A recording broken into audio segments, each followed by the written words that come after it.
और माइंस प्रभावित क्षेत्र जो यहाँ अमड़ापाड़ा का है, दोनों WPDCL और PSPCL से संबंधित बहुत सारे समस्याओं को लेकर के ग्रामीण कई बार मुझे फ़ोन भी कर रहे थे। एक दो बार मेरे से मिलने के लिए भी मेरे घर तक पहुँचे। इस मायने में अगर हम झारखंड की चर्चा करते हैं तो पूरे विश्व में झारखंड एक ऐसा राज्य है जो खनिज संपदाओं का सबसे बड़ा राज्य कहलाता है। पर ना पत्थर की कमी है, ना कोयला की कमी है, ना आभरक की कमी है, ना अन्य खनिज जो है उसकी कमी है।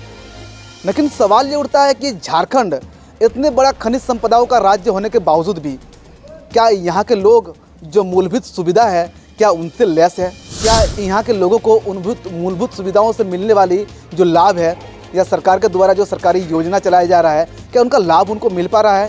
बैठ करके उनका समस्या भी सुनूंगा, कंपनीज के लोग भी रहेंगे, समाधान का जो है हम रास्ता निकालेंगे। और बहुत सारी चीज़ें जो आज आलोक में आई है कि RNR के तहत हम लोगों ने जिस तरह से मीटिंग्स करके बिंदुवार जिन जिन चीज़ों को ग्रामीणों के लिए उपलब्ध कराने का हम लोगों ने जो कहा था। नमस्कार, मैं हूँ गोविंद ठाकुर और आप देख रहे हैं GTV भारत न्यूज।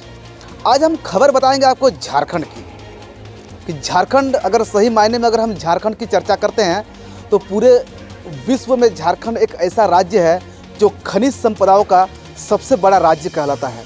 झारखंड यहाँ पर ना पत्थर की कमी है, ना कोयला की कमी है, ना आभरक की कमी है, ना अन्य खनिज जो है उसकी कमी है। लेकिन सवाल ये उठता है कि झारखंड इतने बड़ा खनिज संपदाओं का राज्य होने के बावजूद भी क्या यहाँ के लोग जो मूलभूत सुविधा है क्या उनसे लेस है? क्या यहाँ के लोगों को मूलभूत सुविधाओं से मिलने वाली जो लाभ है या सरकार के द्वारा जो सरकारी योजना चलाया जा रहा है क्या उनका लाभ उनको मिल पा रहा है? मिल पा रहा है या नहीं मिल पा रहा है, ये एक बड़ी सवाल है। आखिर लोगों को अगर इनकी सारी मूलभूत सुविधाओं का लाभ अगर मिल रहा है तो यहाँ सारी समस्या ख़त्म हो गई होगी, शायद ये आपको लग रहा है, लेकिन ऐसा नहीं है जनाब। ये झारखंड है, मतलब झाड़ियों का खंड है। और लोगों को आज भी अगर हम झारखंड की लोग की चर्चा करते हैं तो यहाँ के लोग, चाहे वो झारखंड सरकार के संरक्षित पढ़िया जो है समुदाय के लोग हो या फिर जो है आदिवासी समाज के लोग हो, वो आज भी वही झारखंड को देख रहे हैं जो आज से 24 साल या 25 साल पहले उन लोगों ने देखा था। आज भी वो लोग वही तंज झेल रहे हैं, चाहे पानी हो, बिजली हो या अन्य सुविधाओं की समस्या झेल रहे हैं जो 24 साल पहले से वो लोग झेलते आ रहे हैं। लेकिन सवाल ये उठता है क्या झारखंड लगभग 25 साल होने चला झारखंड अलग हुए और झारखंड जवान होने चला है, लेकिन क्या 25 सालों का सफ़र में कि यहाँ के रहने वाले जो आदिवासी समाज के लोग हैं क्या उनको सही तरीके से लाभ मिल पा रहा है? चाहे वो पानी हो, सड़क हो, बिजली हो, नहीं मिल पा रहा है। ये हम नहीं कह रहे हैं, इस प्रकार से एक मामला पाकुड़ से सामने आया है जहाँ का ग्रामीणों ने कोयल कंपनी के खिलाफ जो है धावा बोल दिया है। और इतना ही नहीं बल्कि बुनियादी सुविधाओं की मांग को लेकर कोयल कंपनी और प्रशासन या फिर सरकार के खिलाफ उन लोगों ने एक जो है आंदोलन करने की रूपरेखा भी तैयार कर लिया है।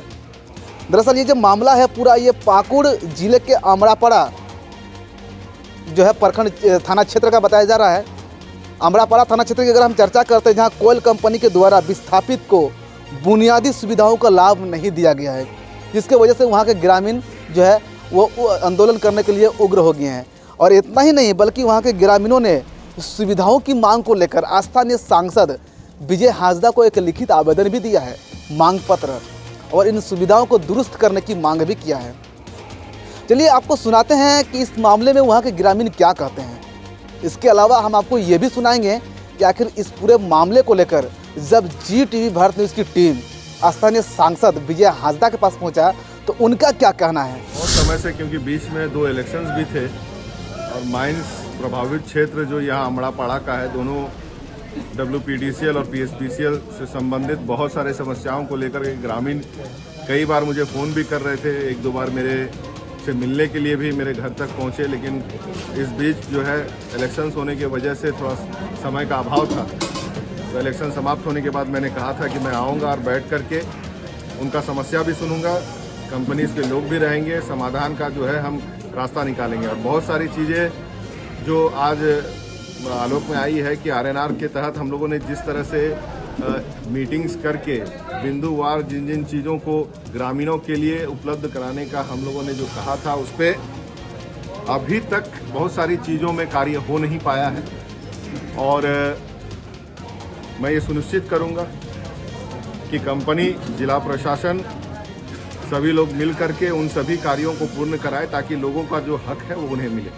बयान जो आपको सुनाए हैं हम यहाँ के स्थानीय सांसद विजय हंसदा का क्या कहना था। ग्रामीणों के द्वारा दिए गए आवेदन प्राप्त होते ही स्थानीय सांसद विजय हंसदा ने जो है उस गांव का दौरा किया और दौरा करके वहाँ के ग्रामीणों के साथ बैठक भी किया और बैठक करके जो ग्रामीणों का मांग पत्र था उसमें जो है उनको सारा सुविधा देने की आश्वासन भी दिया है।